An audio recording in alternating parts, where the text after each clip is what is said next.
Beshem Hashem Narasim Venasliach, Alim Litroufa, lettre de Rabbi Nathan.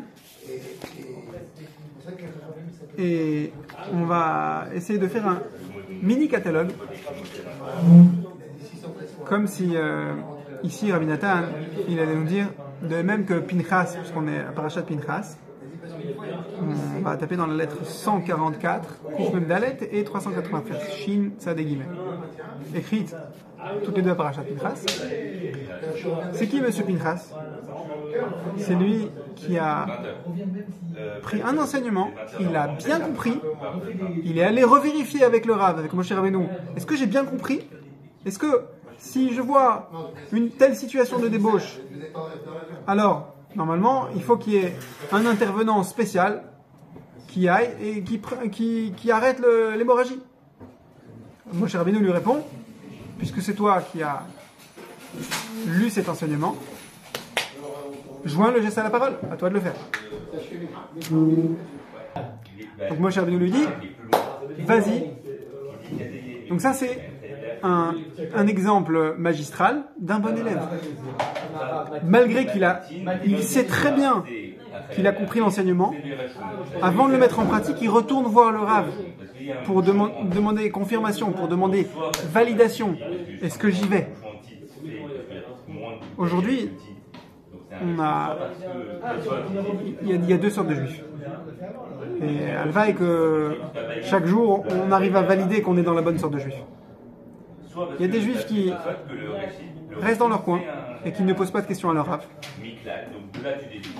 parce qu'ils n'ont pas de Rav, malheureusement. Et il y a des juifs qui posent des questions à leur Rav. Et alors, ça ne veut pas dire que si tu es dans la deuxième catégorie, c'est bon, tu as réussi ta vie et tu n'as pas de souci à te faire. Non, bien sûr, il faut faire d'autres efforts. Mais le principe même d'être un élève, un bon élève, c'est de poser des questions, de soumettre ta vie par une question à ton Rav. Alors c'est quoi pour Rabbi Nachman un bon élève? Quand ta bouteille est ouverte, tu vas faire attention de ne pas la renverser. Alors, donc, si tu vois très rapidement, Rabbi Nathan écrit à son fils, Rav Shalom Laouvi Beni Halivi Rabani Amouflag, l'exceptionnel rabbin Moreno Rav Yitzhak chez Yichye. Il y a un gars, il a oublié sa femme sur la station d'autoroute, il s'en est rendu compte 300 km long. Et là il dit une chose qui montre à quel point on doit s'exciter pour des choses simples. Il y a deux manières de vivre cette qualité d'être un élève de Rabbi Nachman de Breslev. Il y a une dimension intérieure, pnimi, et une dimension extérieure qui rayonne. Extérieure, ça ne veut pas dire que c'est superficiel, ça veut dire que c'est quand tu vas partager, tu vas déverser ton énergie spirituelle autour de toi. Le pnimi, l'intérieur, l'intime, c'est quoi? C'est comme il dit Rabbi Nathan ici. Si malgré tout, si malgré tout quelqu'un il avait besoin de délivrance, de beaucoup de miséricorde d'Hachem, que de ces bons fruits naissent, que naissent de ces bons fruits, que nous attendons. Il attendait une certaine délivrance, Rabbi Nathan, qui parlait à son fils.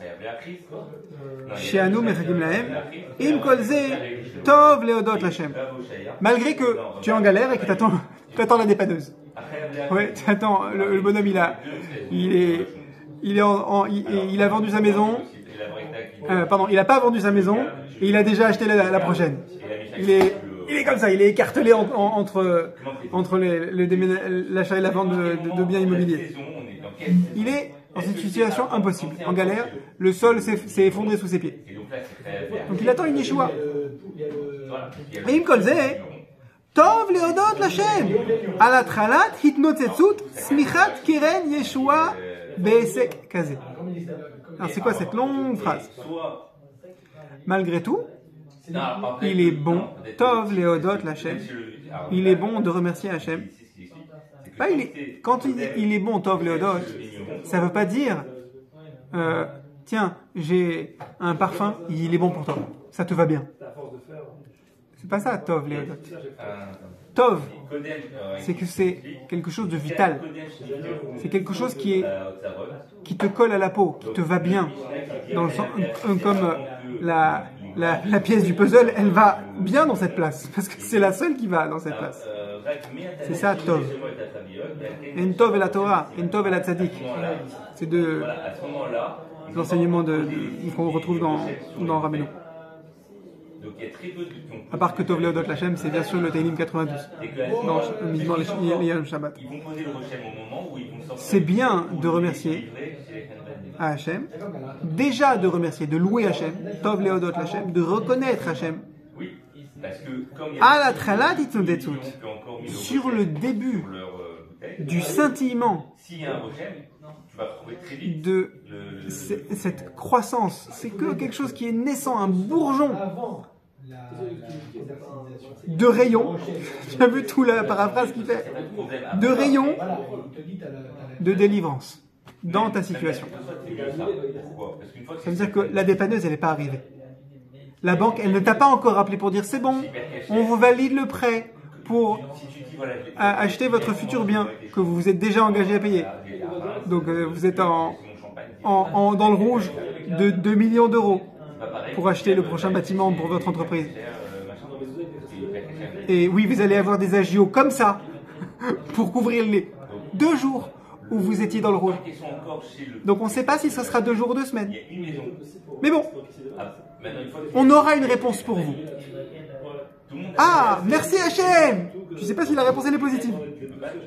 Mais ils vont te répondre. Sur ça, c'est bien de remercier Hachem.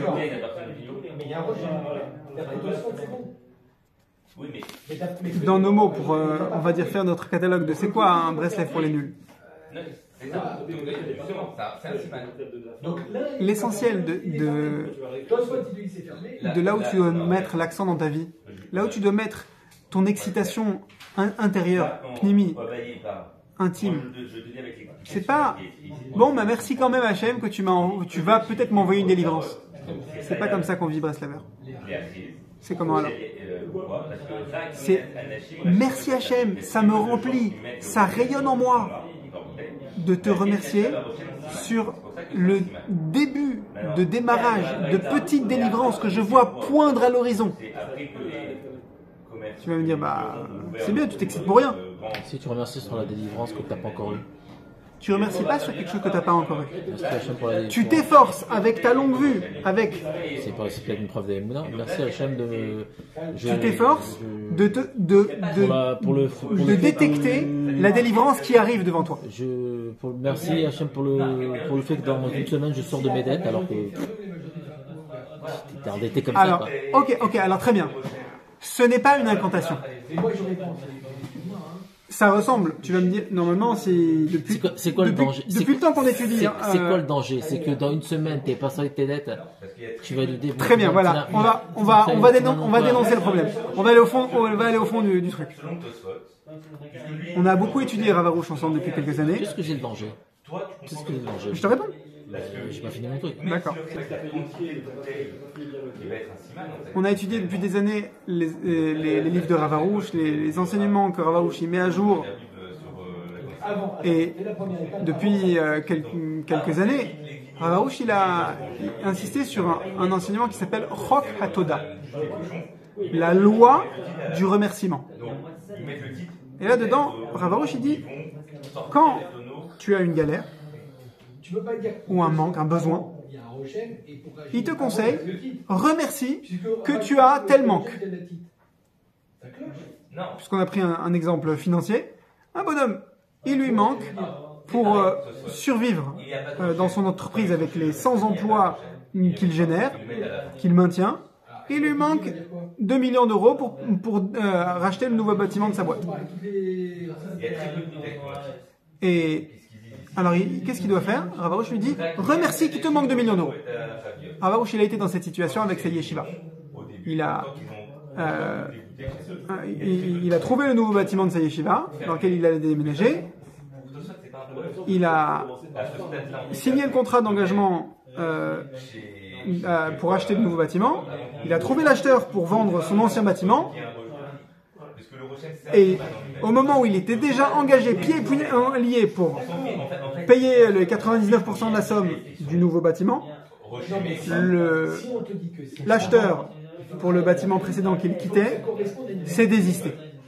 Alors tu vas me dire, bon bah, grâce au désistement, il a gagné que l'acheteur de son ancien bâtiment lui a laissé les 10% qu'il était obligé de lui laisser quand on se désiste au dernier moment. Mais sauf que 10% de l'ancien bâtiment, ça suffit largement pas pour couvrir le nouveau bâtiment qui coûte beaucoup plus cher. C'est là qu'il a écrit un de ses livres qui maintenant éclaire le monde, Baruch Hashem, grâce à cette situation de détresse dans laquelle il est. Alors Baruch, il recommande dans cette situation, tu remercies. Mais je remercie pourquoi? Je suis en galère. Tu remercies sur la galère. D'accord. Et Hachem va m'envoyer les délivrances.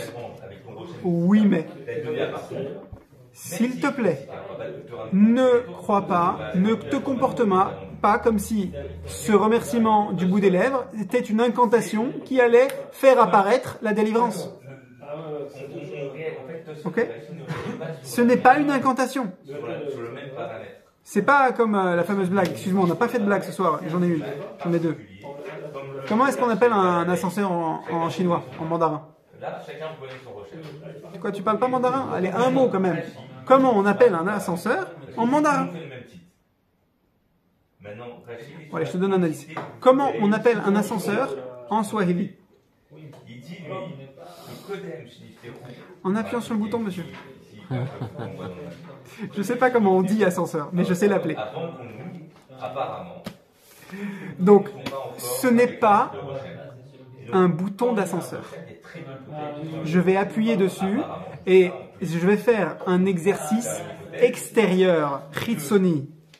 Non, c'est un exercice pnimi. C'est un effort, c'est un travail sur moi-même, sur mes tripes que je suis en train de faire. Quand je remercie que je suis au fond de la galère et que je remercie pour la galère elle-même. Qu'est-ce que je suis en train de faire? Je suis en train de déclarer à moi-même, Mordechai, tu sais Mordechai, Kadosh Baruch Hu, il t'a mis dans cette situation et tu vas sortir grandi de cette situation, sache-le bien. Comme ça, je me mets le doigt à moi-même. Je me dis, sache-le bien. Et en remerciant, je veux me dire ça à moi-même. C'est ça que je suis en train de faire. Donc en fait, tu es en train de me dire que le remerciement ne va pas te garantir ta délivrance. Le remerciement, il sert à te travailler au corps à toi-même.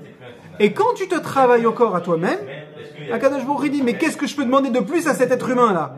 Il a pris un marteau et un burin, et il est en train de défoncer la couche de roche, d'impureté qui entoure son cœur.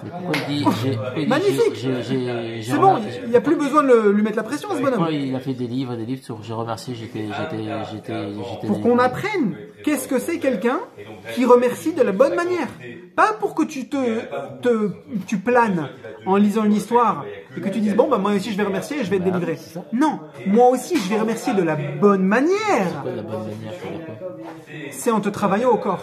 C'est-à-dire quoi travailler au corps? C'est en disant un merci qui va chercher une résonance au fond de toi. C'est en disant un merci qui va faire que même quand tu as une toute petite lumière de délivrance, tu t'excites, tu célèbres cette lumière. Je te donne un exemple personnellement que je pense avoir vécu cette semaine. Cette semaine, Baruch Hashem, je revenais de vacances tout seul en laissant ma femme et mes enfants en vacances à Center Parks, Baruch Hashem qui kiffe, pour essayer de payer les vacances, en revenant quelques jours plus tard et travaillant. J'ai fait 2h30 de voiture avec un pneu qui, je savais, n'aurait pas dû naturellement tenir. Il m'a tenu, Baruch Hashem, il a crevé le soir même, juste après que je sois arrivé à destination. le lendemain, le temps que j'obtienne le bonhomme qui m'a réparé le pneu, qui est venu chez moi, il a fait le travail sur place devant chez moi. Moi, le lendemain de mon retour de vacances, j'étais rincé, avec la journée de travail dans le nez. J'ai fait ma journée de travail, au lieu de me déplacer en voiture, je me suis déplacé en trottinette. Pas électrique. D'accord? Un voyage que je fais d'habitude en 20-25 minutes de voiture, je l'ai fait en trottinette. J'ai déjà fait, ça va, je connais, je suis pas un terrain inconnu. Mais c'est un peu fatigant, surtout quand il fait 35 degrés. Et sur le retour, mon kiff dans une journée, c'est de pouvoir m'hydrater avec de l'eau chaude, avec un thé, un petit peu de citron. Et comme ça, voilà, au moins, j'ai bu. Mincha Arvit, je suis revenu depuis Sarcelles à Gonesse, à Machoul. Je suis arrivé à l'arrache, le dernier bonhomme du Minyan, à Mincha Arvit. Après Mincha Arvit, je me dis voilà, avant de rentrer chez moi, je vais boire un peu du thermos que j'ai rempli avant de venir. Je prends le thermos de mon sac et il me tombe de la main. Je me dis attends. Le thermos, il s'est détaché du bouchon et il tombe. Donc il se vide. Et moi je tiens le bouchon comme ça, un peu hébété. Et je dis Hachem, j'ai pas mérité au moins de pouvoir boire plus qu'une goutte d'eau chaude, parce que dans la choule où j'étais, toutes les bouilloires étaient cassées. Donc je pouvais pas me faire de l'eau chaude. Et je voulais vraiment, là maintenant, tout de suite avant de rentrer chez moi, boire de l'eau chaude. Alors je ramasse le thermos, je dis il reste un demi-verre d'eau chaud, ça me suffira. À part que je vais bien sûr éponger toute l'eau chaude, la flaque d'eau chaude que j'ai fait couler par terre. Attends, Hachem, on va essayer de mettre en pratique ce que j'ai lu dans Rabbi Nathan. Ok, alors, Smichat Keren Yeshua. Il y a eu un sentiment de début de délivrance là, dans cette galère. C'est-à-dire que moi je vois une galère, Rabbi Nathan il me dit non, arrête de voir que de la galère, vois du bien. Ah bon, il est où le bien? Eh ben, le bien il est que peut-être qu'au lieu de voir un thermos que j'ai perdu, je devrais voir que Kadosh Baruch Hu, il a évité une galère, une galère pire. Ah oui, ça fait juste 25 minutes de trottinette où j'avais mon sac sur le dos, où le thermos, il menaçait de tomber et de faire un accident avec une voiture qui aurait roulé dessus, ou de me brûler avec de l'eau bouillante. Ça fait 25 minutes que Kadosh Baruch Hu, tu es en train d'éviter que je provoque ces deux accidents-là. Et juste au dernier moment, Hachem il m'a dit regarde, je vais attirer ton attention Mordechai sur le double danger qui te guettait depuis 25 minutes. Et maintenant que tu t'es bien rechargé en prière à faire Mincha Arvit, peut-être que tu vas être un peu sensible à la protection spirituelle que je t'ai envoyée. Ah oui. Ah oui, vu comme ça, c'est le pied. Merci Hachem.